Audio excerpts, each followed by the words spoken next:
नमस्कार, मैं Yudhishthir Upadhyay. Middle east में लगातार हालात बिगड़ते हुए दिखाई दे रहे हैं। अमेरिका और इजरायल की ओर से ईरान पर हमले बढ़ते जा रहे हैं। अब तक ईरान के सैकड़ों ठिकाने तबाह हो चुके हैं और हजारों लोगों की मौत हो चुकी है। तो ईरान भी इजरायल पर ताबड़तोड़ मिसाइलें दागते हुए तबाही मचा रहा है। इसी बीच अमेरिका ने अपना तीसरा एयरक्राफ्ट कैरियर स्ट्राइक ग्रुप रवाना करके हड़कंप मचा दिया है। युद्ध को खतरनाक मोड़ पर जाता देख दुनिया भर के देश अलर्ट पर हैं और अपने नागरिकों की सुरक्षा के लिए बड़े कदम उठा रहे हैं। खाड़ी देशों में फंसे भारतीयों की घर वापसी के लिए मोदी सरकार ने भी बड़ा ऑपरेशन शुरू कर दिया है। सैकड़ों लोगों को अब तक विमानों के जरिए भारत लाया गया है, लेकिन अचानक भारत ने ओमान की खाड़ी में खतरनाक युद्धपोत उतारकर दुनिया में हलचल तेज कर दी है। दरअसल भीषण तनाव के बीच भारत ने हॉर्मुज स्ट्रेट के मुहाने पर अपना स्टील्थ डेस्ट्रॉयर आईएनएस सूरत तैनात कर दिया है। आईएनएस सूरत किसी भी हालत से निपटने में सक्षम वॉरशिप है।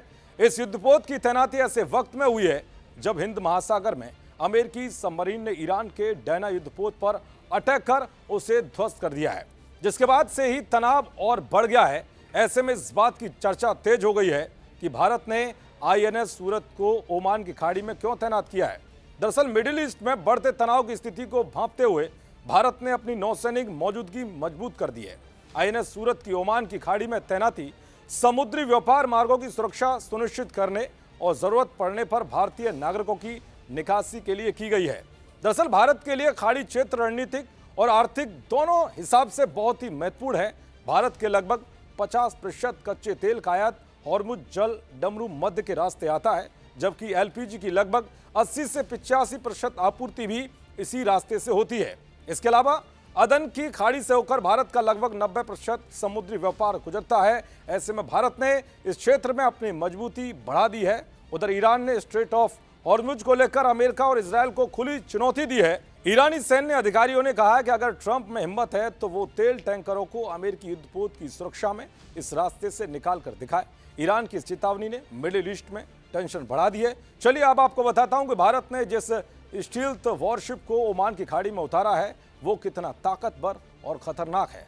दरअसल भारतीय नौसेना का अत्याधुनिक युद्धपोत आईएनएस सूरत जनवरी 2025 में नौसेना में शामिल किया गया था। ये स्वदेशी प्रोजेक्ट 15B के तहत बना एक गाइडेड मिसाइल स्टील्थ डेस्ट्रॉयर है और इसे भारत के सबसे आधुनिक युद्धपोतों में गिना जाता है। इसकी सबसे बड़ी खासियत यह है कि भारत का पहला ऐसा युद्धपोत है जिसे इंटीग्रेटेड एआई ड्रिवन सिस्टम के साथ डिजाइन किया गया है, जिससे निगरानी, वॉर मैनेजमेंट और रख रखाव की क्षमता काफी बढ़ जाती है।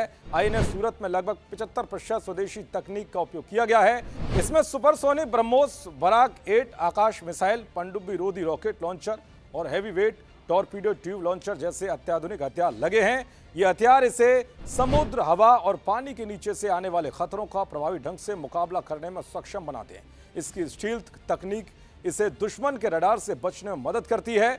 इसमें 16 ब्रह्मोस सुपरसोनिक एंटी शिप मिसाइलें भी लगी हैं जो दुश्मन के जहाजों को निशाना बनाने में सक्षम है। इसलिए इसे दुनिया के सबसे उन्नत स्वदेशी विध्वंसक जहाजों में माना जाता है। यानी कि तनाव के बीच भारत ने भी समंदर में अपनी मजबूती बढ़ा दी है, जो किसी भी परिस्थिति से निपटने के लिए सक्षम है। देखते रहिए जी न्यूज़। नमस्कार।